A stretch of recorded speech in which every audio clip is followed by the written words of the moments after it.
Morning, स्वागत है आपका। आप देख रहे हैं फिट इंडिया का सुपर हिट बुलेटिन। मैं हूं आपके साथ श्वेता श्रीवास्तव और मैं हूं श्वेता भट्टाचार्य। तो 1 घंटे का बुलेटिन हमारा शुरू हो चुका है। हर रोज की तरह हम एक बार फिर से आपके सामने हाजिर हैं, यानी इस 1 घंटे हम आपको उन तमाम खबरों को बताएंगे जो जानना आपके लिए है बेहद जरूरी।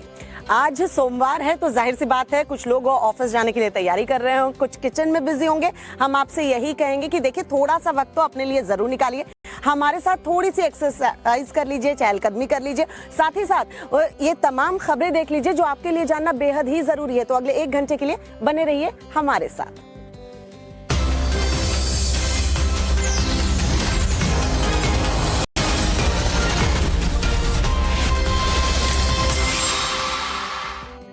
श्वेता, गर्मी में सर्दी होना और सर्दी में गर्मी होना और बेमौसम बारिश, ये तमाम जो मौसम के बदलते मिजाज है ना, इससे लोग तो बीमार पड़ते हैं, फसलों को भी काफी नुकसान पहुंचता है। बिल्कुल, लोग तो अपने आप की इम्यूनिटी बढ़ा सकते हैं, लेकिन फसलों का क्या, वो उन किसानों का क्या जिनकी खड़ी फसल इन ओला की वजह से बर्बाद हो गई। और मध्य प्रदेश के खरगोन में तो श्वेता ऐसी बर्फबारी हुई, ऐसे ओले पड़े कि यकीन करना मुश्किल था कि ये खरगोन है या फिर कश्मीर है। आप खुद देखिए तस्वीरों को।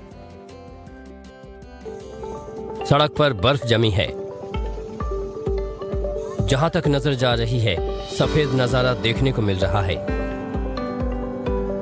आप सोच रहे होंगे कि यह तस्वीरें जम्मू कश्मीर के गुलमर्ग या सोनमर्ग की होगी, लेकिन ऐसा बिल्कुल नहीं है। बर्फबारी का ये आलम एमपी के खरगोन का है। चौंक गए ना आप? यहां मौसम ने ऐसी करवट बदली कि नजारा ही बदल गया।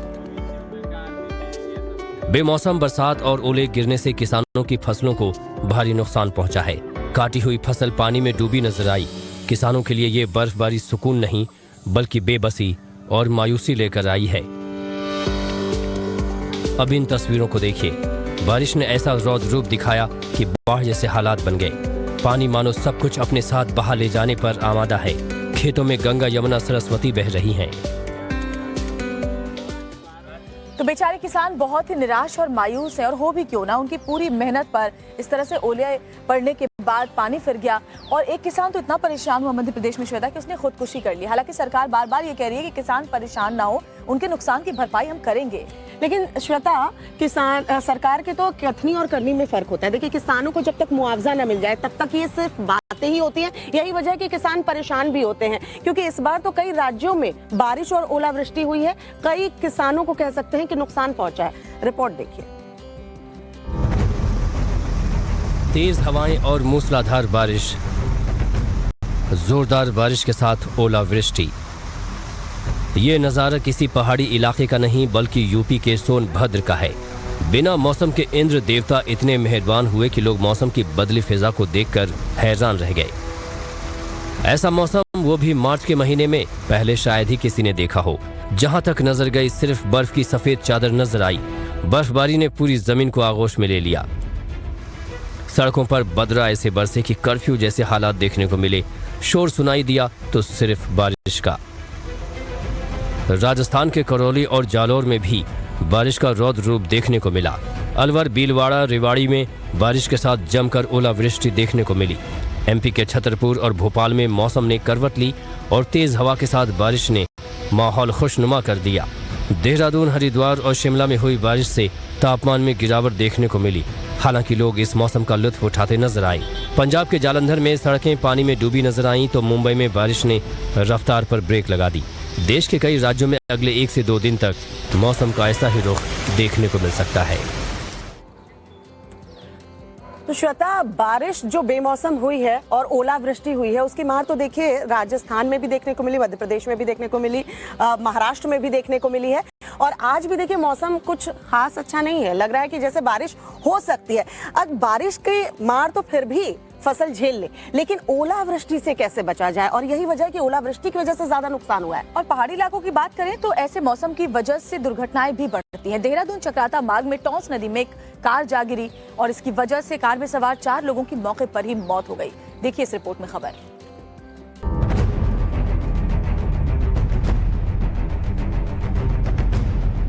देहरादून से एक दर्दनाक खबर सामने आई है। देहरादून चक्राता मार्ग पर एक कार 300 मीटर गहरी टॉन्स नदी में जा गिरी, जिससे कार सवार 4 युवकों की डूबने से मौत हो गई। कार सवार विकासनगर से हिमाचल प्रदेश के चौपाल जा रहे थे, तभी मिनक के पास ये हादसा हो गया। कार के परखच्चे उड़ गए। हादसा इतना भयानक था कि चारों की मौके पर ही मौत हो गई। स्थानीय लोगों ने चक्राता प्रशासन को घटना की सूचना दी, जिसके बाद एसडीआरएफ और पुलिस ने राहत अभियान शुरू किया। टीम रस्ते के सहारे दुर्घटनाग्रस्त वाहन तक पहुंची, लेकिन तब तक काफी देर हो चुकी थी।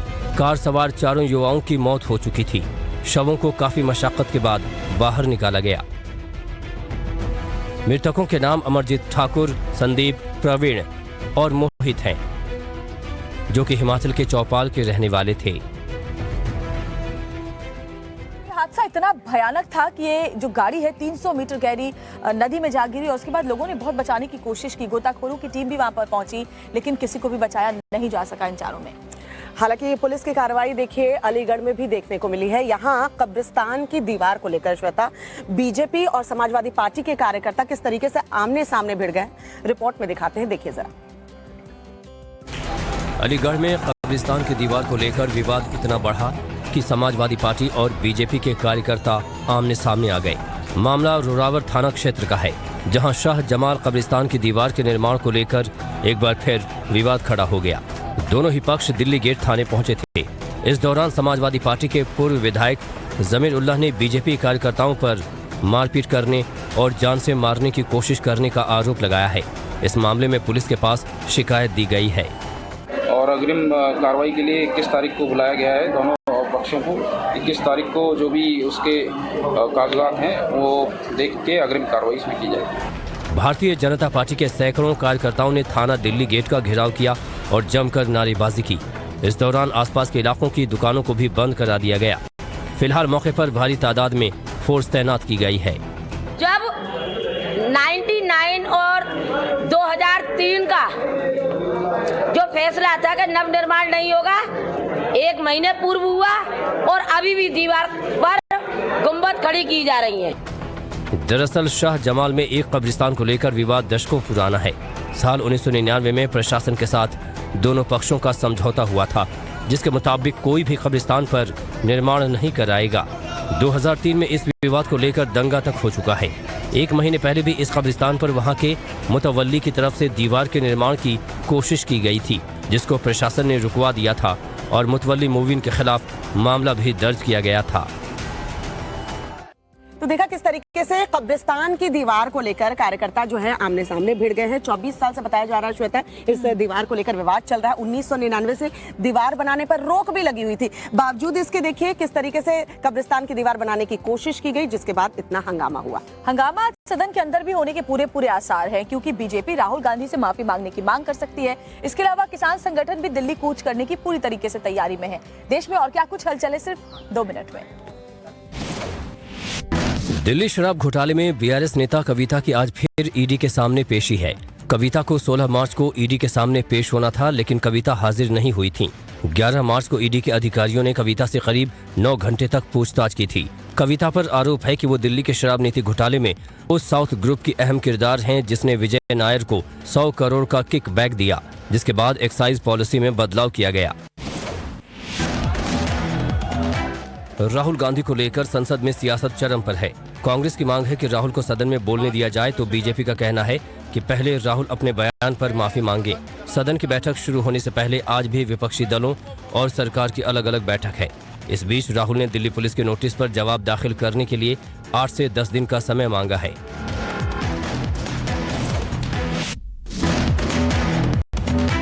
देश के अन्नदाताओं का आज फिर राजधानी कूच है। दिल्ली के रामलीला मैदान में सुबह 10 बजे से किसानों की रैली है। इस रैली में 11 राज्यों से हजारों किसान शामिल होंगे और एमएसपी जैसे मुद्दों पर केंद्र सरकार को घेरेंगे। किसानों की रैली के मद्देनजर कुछ इलाकों में जाम के हालात बन सकते हैं। किसानों की रैली में खालिस्तान समर्थक शामिल न हो, इसे लेकर दिल्ली पुलिस अलर्ट पर है।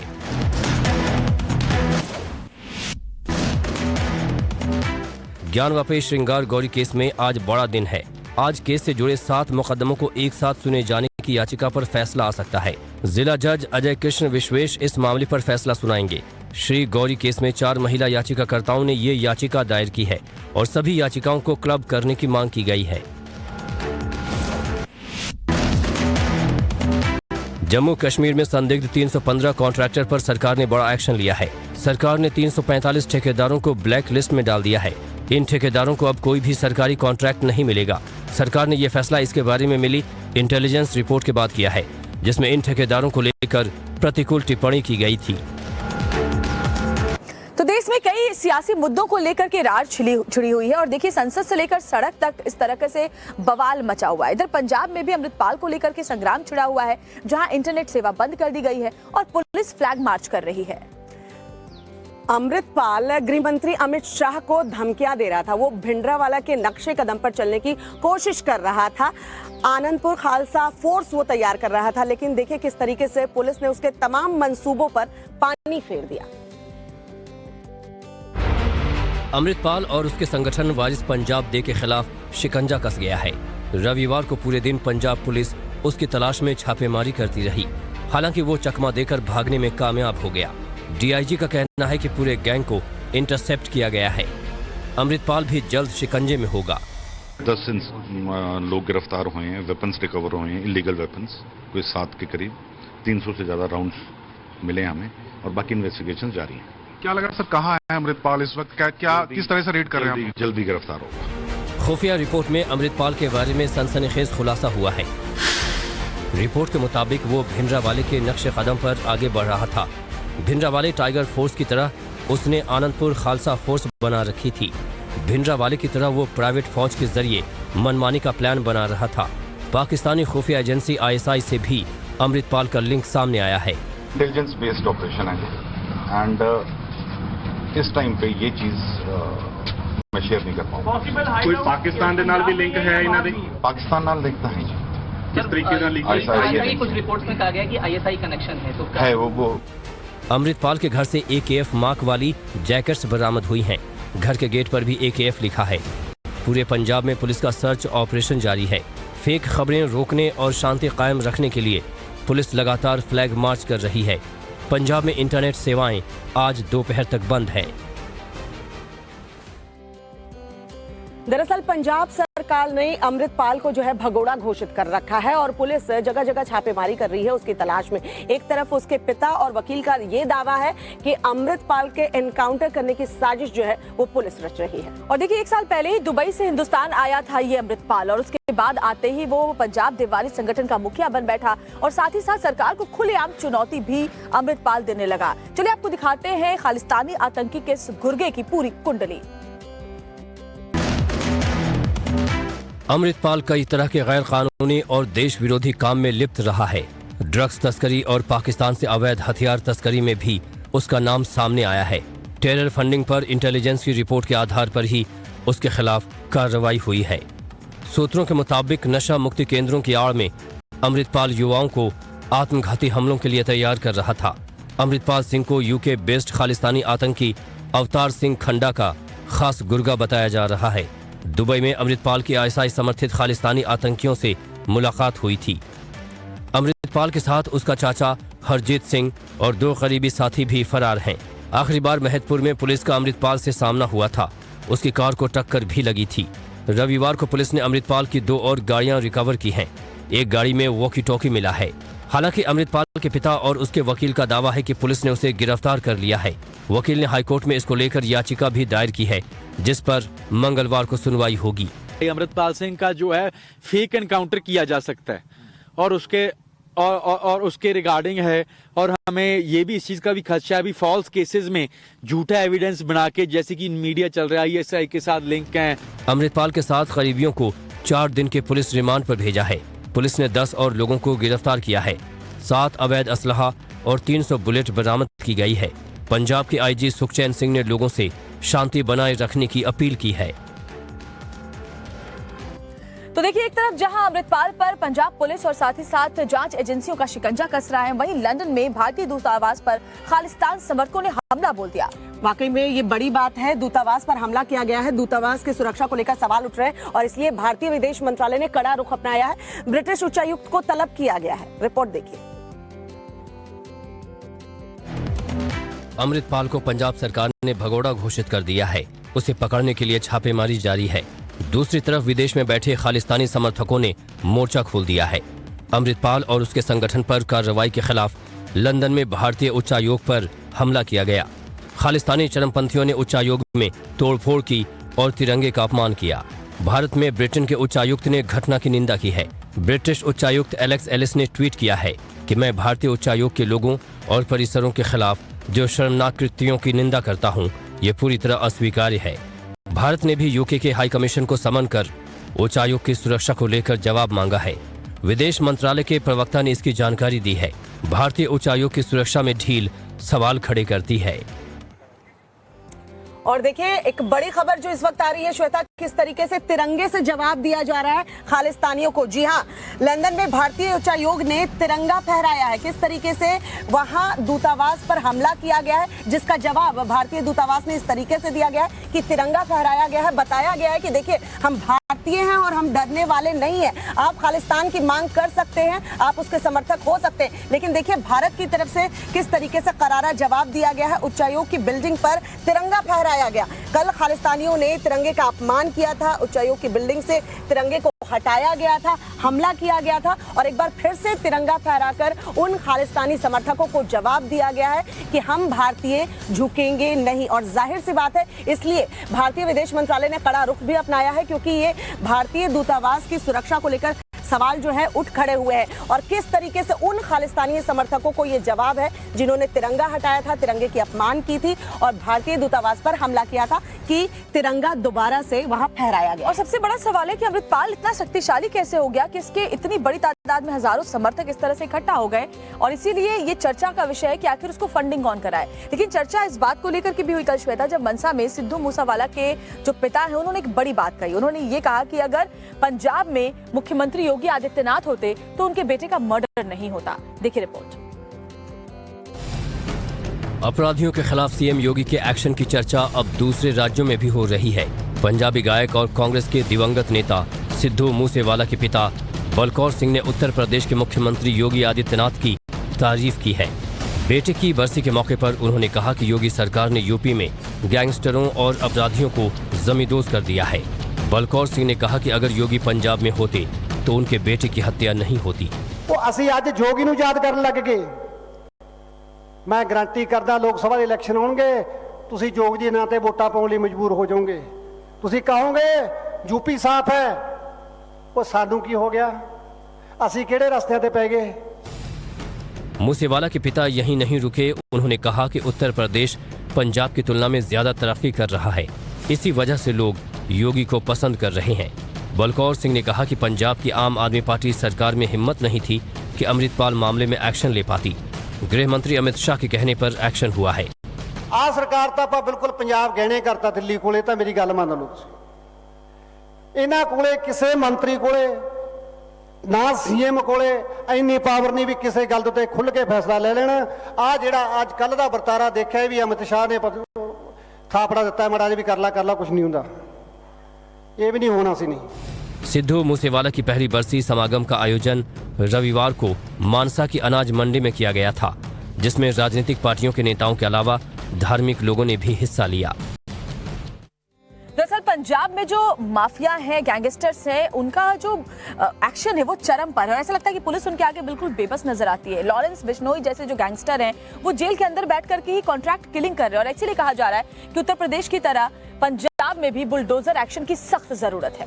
यही वजह है श्वेता कि इस तरह की मांग सिद्धू मूसेवाला के पिता ने की है। लेकिन खबरों में चलिए अब आगे बढ़ते हैं, बात करते हैं इंटरनेशनल खबरों की। शी जिनपिंग की मुलाकात पुतिन से हुई है और किस तरीके से भूकंप ने कहां कहां तबाही मचाई है, सिर्फ 2 मिनट में आपको दिखाते हैं दुनिया की हलचल। रूस यूक्रेन जंग शुरू होने के बाद पहली बार चीन के राष्ट्रपति शी जिनपिंग रूस के दौरे पर हैं। रूस दौरे में जिनपिंग और रूसी राष्ट्रपति व्लादिमीर पुतिन के बीच अहम बातचीत होगी। रूस यात्रा के दौरान जिनपिंग रूस और यूक्रेन में जंग को खत्म करने के लिए शांति वार्ता की पैरवी कर सकते हैं, जिसका अमेरिका ने विरोध किया है। यूक्रेन से जंग में चीन लगातार रूस की मदद कर रहा है और जिनपिंग के दौरे में भी कई अहम द्विपक्षीय समझौतों पर हस्ताक्षर होंगे। दक्षिण और उत्तर कोरिया में तनाव बढ़ता जा रहा है। किम जोंग के बार-बार मिसाइल लॉन्च के बीच दक्षिण कोरिया और अमेरिका ने संयुक्त हवाई अभ्यास किया, जिसमें दोनों देशों की सेना ने दमखम दिखाया। इस मिलिट्री ड्रिल में अमेरिका के B-1B बॉम्बर्स और F-16 फाइटर जेट शामिल हुए, जबकि साउथ कोरिया के एयरफोर्स के F-35A फाइटर्स ने भी निशाने पर अचूक वार किए।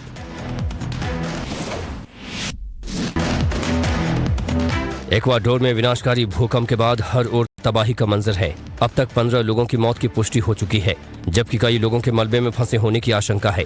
भूकंप की तीव्रता 6.8 मापी गई। भूकंप का केंद्र गोयास से लगभग 80 किलोमीटर दूर था। भूकंप ने एक्वाडोर के दूसरे सबसे बड़े शहर मोयाकिल को हिलाकर रख दिया। घरों और इमारतों को भारी नुकसान पहुंचा है।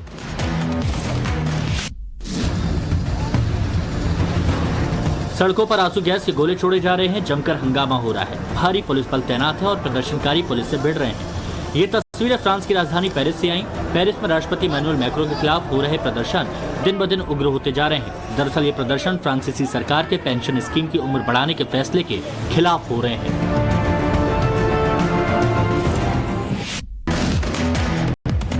बांग्लादेश में भीषण सड़क हादसा हुआ है। खुलना से ढाका जा रही बस बेकाबू होकर गड्ढे में गिर गई। इस हादसे में 17 लोगों की मौत हो गई है, जबकि 20 से ज्यादा लोग घायल हैं।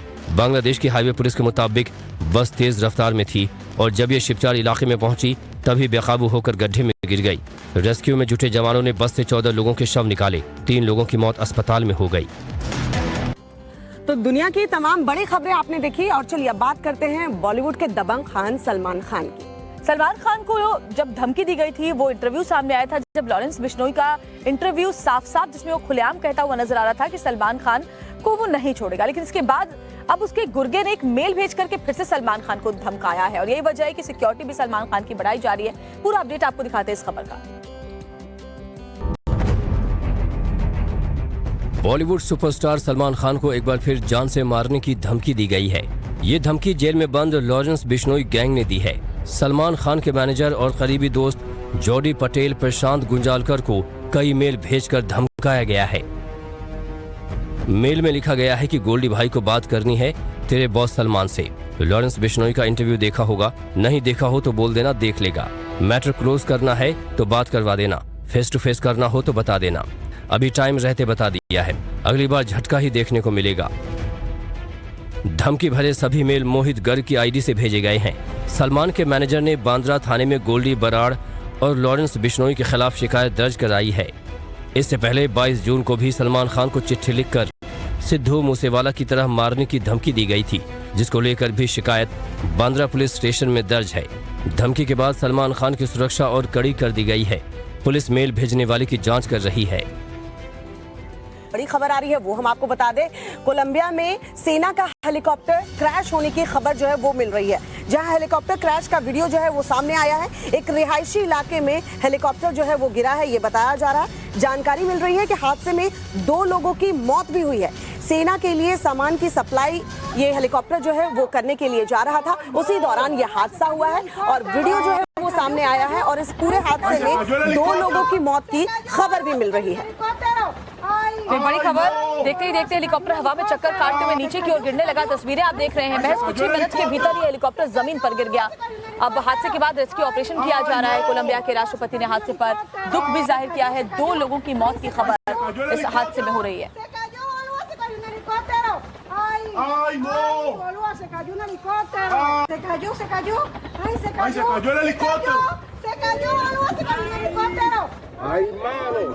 ये तस्वीरें वाकई दिल दहलाने वाली हैं। लोगों की चीख पुकार सुनाई दे रही है।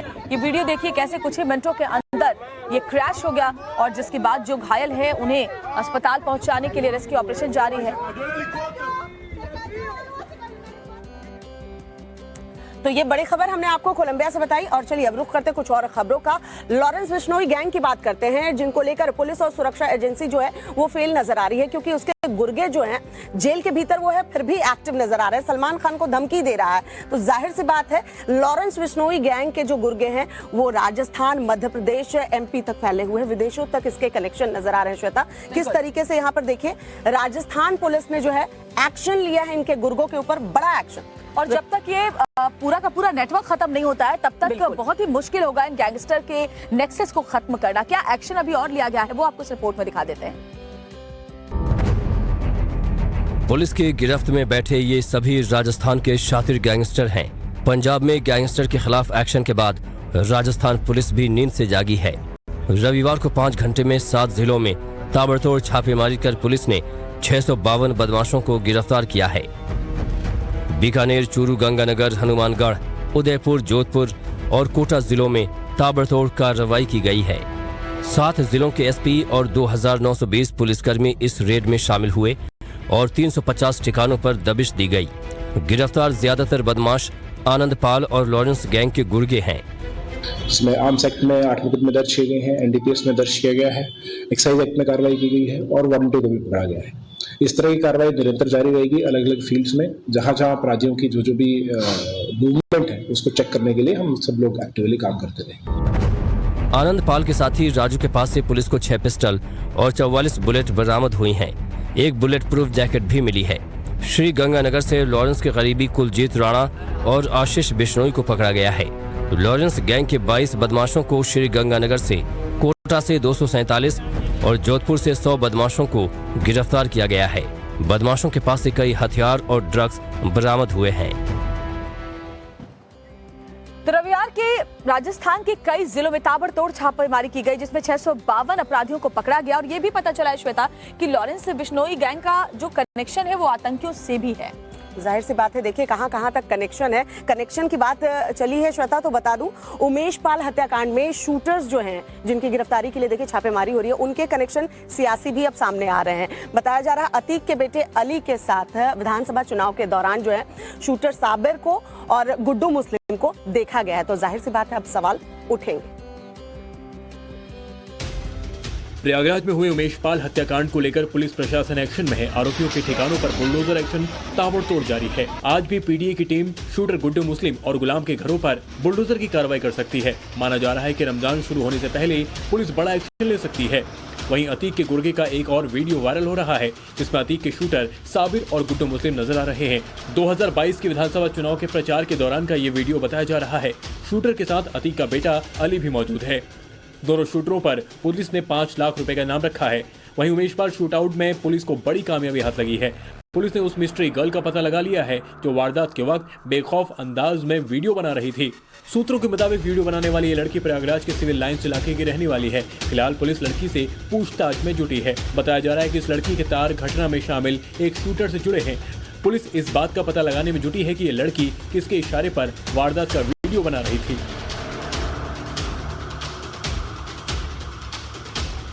तो देखिए कैसे उमेश पाल हत्याकांड में शूटर्स जो हैं श्वेता अभी भी फरार हैं और इसलिए सवाल पुलिस के ऊपर उठ रहे हैं। लेकिन बुलडोजर एक्शन जो है लगातार देखने को मिल रहा है। आज भी बताया जा रहा है कि शूटर्स के घर के ऊपर बुलडोजर एक्शन हो सकता है। चलिए देश में और भी बड़ी खबरें हैं जो आगे आप तक पहुंचाएंगे, लेकिन फिलहाल देख लेते हैं हमारे 2 मिनट के सेगमेंट में स्पोर्ट्स जगत की तमाम हलचल। भारत को वनडे इतिहास की सबसे बुरी हार मिली है। टीम को दूसरे वनडे में ऑस्ट्रेलिया ने 10 विकेट से हरा दिया। कंगारुओं ने पहले तो भारत को 26 ओवर में 117 के सामान्य से स्कोर पर समेटा। उसके बाद 118 रनों का टारगेट 11 ओवर में बगैर विकेट गंवाए हासिल कर दिया। इस जीत से 3 मैचों की सीरीज रोमांचक मोड़ पर आ गई है। अब दोनों टीमें 1-1 की बराबरी पर हैं। तीसरा और निर्णायक मुकाबला 22 मार्च को चेन्नई में खेला जाएगा।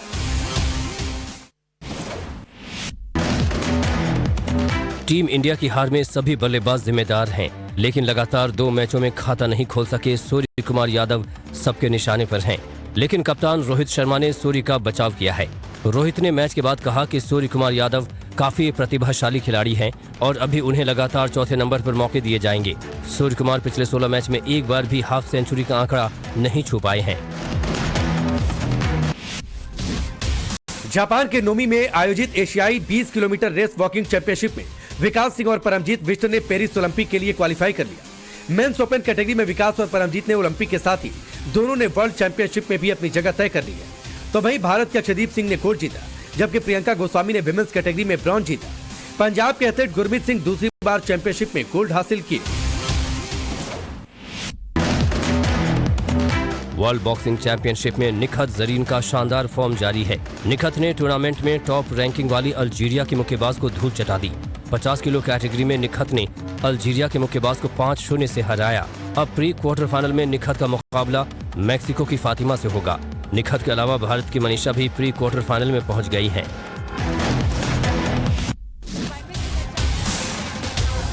लाहौर कलंदर्स ने लगातार दूसरी बार पाकिस्तान सुपर लीग का खिताब जीत लिया है। फाइनल मुकाबले में शाहीन अफरीदी की टीम ने मुल्तान सुल्तान्स को 1 रन से हरा दिया। लाहौर की जीत के हीरो कप्तान शाहीन अफरीदी रहे, जिन्होंने ऑलराउंड प्रदर्शन किया।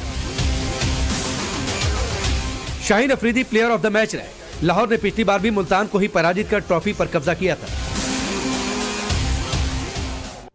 तो चलिए स्पोर्ट्स जगत के हलचल के बाद आगे बढ़ते हुए आपको दिखाते हैं बाबा बागेश्वर की दरबार की खबर मुंबई से। जी हाँ, मुंबई में 2 दिनों तक बाबा बागेश्वर का दरबार लगा था। यहाँ मुंबई में भी धीरेन्द्र कृष्ण शास्त्री ने जो है हिंदू राष्ट्र और हिंदुओं की बात जो है वो छेड़ दी, सनातन को लेकर हुंकार भरी है और मुंबई वासियों से अपील की है कि माथे पर तिलक लगाएं। और क्या कुछ उन्होंने कहा है, रिपोर्ट दिखाते हैं आपको। और दक्षिणा में सिर्फ इतना देना, जब जब सनातन की बात आवे तो व्हाट्सएप मत खेलना, घर से बाहर जरूर निकल आना। मुंबई में बागेश्वर बाबा ने एक बार फिर हिंदू राष्ट्र को लेकर हुंकार भरी। शिवाजी महाराज की जय जयकार के साथ उन्होंने कहा कि माया नगरी मुंबई को माधव नगरी बनाना है। धीरेन्द्र शास्त्री ने कहा कि पूरे भारत में भगवान राम का काम करके ही छोड़ेंगे। 7 करोड़ हिंदुओं में जिस दिन 2 करोड़ हिंदू ऑफिस जाते समय मेट्रो में, ट्रेन में, बस में, अपनी गाड़ी में माथे पर टीका लगाकर निकलने लगेंगे, उसी दिन भारत हिंदू राष्ट्र की ओर बढ़ जाएगा। धीरेन्द्र शास्त्री ने एक बार फिर विरोधियों पर हमला बोला और कहा कि हम राम के वंशज के सेवक हैं, डरते नहीं हैं, जो भी चैलेंज देगा उसे जवाब देंगे। बागेश्वर बाबा ने कहा कि जब राम राज्य होगा, हिंदू राष्ट्र होगा, तभी धर्मांतरण और लव जिहाद बंद होगा। कन्वर्जन रुक जाएगा, लव जिहाद रुक जाएगा, भारत में जातिवाद मिट जाएगा। हम सब हिंदू एक होकर के जब काम करेंगे तो भारत विश्व गुरु बन जाएगा। भारत ऐसा होगा। धीरेन्द्र शास्त्री ने कहा कि जो हिंदू राष्ट्र का विरोध करता है वो हिंदू नहीं है। बाबा ने ठाणे के भिवंडी में बागेश्वर धाम बनाने का ऐलान किया है। तो सुना आपने बाबा बागेश्वर को, हिंदू राष्ट्र की एक बार फिर से उन्होंने मांग की है और कहा जब हिंदू राष्ट्र बन जाएगा, राम राज्य होगा, तब धर्मांतरण और लव जिहाद के मामले जो हैं वो नहीं होंगे। और जाहिर सी बात है जब इस तरह की बयानबाजी वो करेंगे, हिंदू राष्ट्र की बात करेंगे, तो सियासी संग्राम भी श्वेता छिड़ा हुआ है। और सियासी संग्राम तो दिल्ली में भी छिड़ा हुआ है। दिल्ली पुलिस के नोटिस को लेकर के बवाल मचा हुआ है। दरअसल राहुल गांधी के महिलाओं के उत्पीड़न वाले बयान को लेकर दिल्ली पुलिस ने जब उनसे सवाल पूछा कि आप बताएं कि आप किन उत्पीड़ितों की बात करें, कौन सी वो महिलाएं हैं जिन्होंने अपनी शिकायत आपके सामने रखी है ताकि हम उस पर कार्रवाई कर सकें, तो कांग्रेस इसे बीजेपी की साजिश बता रही है और आग बबूला हो गई है। देखिए रिपोर्ट में पूरी खबर। महिलाओं के उत्पीड़न पर श्रीनगर में दिए राहुल गांधी के बयान को लेकर दिल्ली पुलिस रविवार को उनके आवास पहुंच गई। बस फिर क्या था, सियासत गर्म हो गई। कांग्रेस नेताओं ने हल्ला बोल दिया। तमाम बड़े नेता राहुल गांधी के आवास के बाहर पहुंच गए। पवन खेड़ा ने कहा कि सरकार राहुल गांधी को डराने की कोशिश कर रही है। वहीं बीजेपी नेता संबित पात्रा ने कटाक्ष किया कि उनके शहजादे संविधान से ऊपर नहीं हैं। संसद में जब राहुल गांधी कुछ बोले तो उनके रिमार्क्स को एक्सपंज कर दिया जाता है। वो कहीं कुछ बोले तुरंत उनको डराने की कोशिश, उन्हें चुप कराने की कोशिश, उनका मुंह बंद करने की कोशिश, ये बर्दाश्त नहीं किया जाएगा। ये राजशाही नहीं चल रही है। इस देश में कॉन्स्टिट्यूशन का राज है, संविधानशाही है और स्वाभाविक रूप से संविधानशाही में ना कोई शहंशाह है और ना कोई शहजादा है। भारत जोड़ो यात्रा के आखिरी दिन राहुल गांधी ने बयान दिया था कि आज भी देश में महिलाओं के साथ यौन शोषण हो रहा है, जिस पर दिल्ली पुलिस ने उन्हें नोटिस जारी कर जवाब मांगा था। क्या ये आपका बयान है तो आपने जहां जिन लोगों के बारे में ये बोला है उनके बारे में हमें जानकारी चाहिए, वो कौन कौन लोग हैं और कहां कहां पे इस तरह की बात हुई। वही जो क्वेश्चनियर है उसी की अभी तक हमें कोई जानकारी उन्होंने हमें मुहैया नहीं करवाई है। राहुल गांधी ने दिल्ली पुलिस को जवाब देने के लिए वक्त मांगा है। इस मुद्दे पर आज भी हंगामा होने के पूरे आसार हैं। तो बीजेपी राहुल गांधी से ये सवाल पूछ रही है कि क्या वो महिलाओं के उत्पीड़न को लेकर संवेदनशील नहीं है, क्योंकि अगर उन तक ये बात सामने आई थी तो उन्होंने दिल्ली पुलिस तक ये बात क्यों नहीं पहुंचाई पहले। और पुलिस जो सवाल पूछने गई श्वेता, ये विवाद अब इतना बढ़ गया है कि देखिए कांग्रेस भी इस पर पलटवार कर रही है। कांग्रेस ने ट्वीट किया है, सावरकर समझाए क्या, नाम राहुल गांधी है, और उसके बाद सियासत तेज हो गई है। रिपोर्ट। महिलाओं के उत्पीड़न वाले बयान पर दिल्ली पुलिस ने राहुल गांधी को नोटिस जारी किया तो कांग्रेस भड़क गई और बयानबाजी का दौर शुरू हो गया। इस मुद्दे पर आज संसद में भी हंगामे के पूरे आसार हैं। दरअसल कांग्रेस ने इसको लेकर ट्वीट किया है कि सावरकर समझा क्या, नाम राहुल गांधी है। कांग्रेस के वीर सावरकर को घसीटने पर केंद्रीय मंत्री किरण रिजिजू ने ट्वीट कर पलटवार किया। उन्होंने लिखा कि कृपया महान आत्मा वीर सावरकर का अपमान न करें, हाथ जोड़कर विनती कर रहा हूं। केंद्रीय मंत्री अनुराग ठाकुर ने कहा कि राहुल गांधी को खबरों में रहने की आदत हो गई है। कुछ भी कह के खबरों में बने रहना कुछ लोगों की आदत बन गई है, लेकिन वो समझते नहीं कितना गंभीर विषय है। वहीं दिल्ली पुलिस के नोटिस पर राहुल गांधी ने 4 पन्ने का जवाब दिया है और पुलिस की कार्रवाई को अभूतपूर्व बताया। और चलिए खबरों में आगे बढ़ते हैं। अगर आप दिल्ली में रहते हैं तो ये खबर आपके लिए जानना बेहद ही जरूरी है जब आप घर से बाहर निकले, क्योंकि आज जो है वो दिल्ली में ट्रैफिक जाम लगने वाला है श्वेता। क्योंकि संयुक्त किसान मोर्चा के जो किसान हैं बड़ी संख्या में आज दिल्ली पहुंचने वाले हैं। दिल्ली के रामलीला मैदान में महापंचायत करने जा रहे हैं, जिसकी वजह से ट्रैफिक की दिक्कत सामने आ सकती है। देखिए रिपोर्ट में खबर। संयुक्त किसान मोर्चा की तरफ से आज दिल्ली के रामलीला मैदान में महापंचायत का आयोजन किया गया है, जिसमें शामिल होने के लिए देश भर से हजारों किसान दिल्ली पहुंच रहे हैं। लिहाजा दिल्ली पुलिस भी अलर्ट है। रामलीला मैदान के आसपास के कई रास्तों को बंद किया गया है। दिल्ली पुलिस की तरफ से इस संबंध में एडवाइजरी भी जारी की गई है। आज यात्रियों और सभी वाहनों को रामलीला मैदान के आसपास की सड़कों, खासकर जवाहरलाल नेहरू मार्ग से दिल्ली गेट और अजमेरी गेट चौक तक की सड़कों से बचने की सलाह दी गई है। ट्रैफिक पुलिस के मुताबिक इन रूट्स पर जाने से वाहन भारी जाम में फंस सकते हैं। संयुक्त किसान मोर्चा 9 दिसंबर 2021 को दिए गए लिखित आश्वासनों को पूरा करने और कृषि से जुड़े संकट के समाधान के लिए केंद्र सरकार से प्रभावी कदम उठाने की मांग करेगा। किसान नेताओं ने केंद्र सरकार पर वादा खिलाफी का आरोप लगाते हुए चेतावनी दी है कि अगर उनकी मांगें नहीं मानी गई तो 2024 के चुनाव में किसानों के गुस्से का खामियाजा भुगतना पड़ सकता है।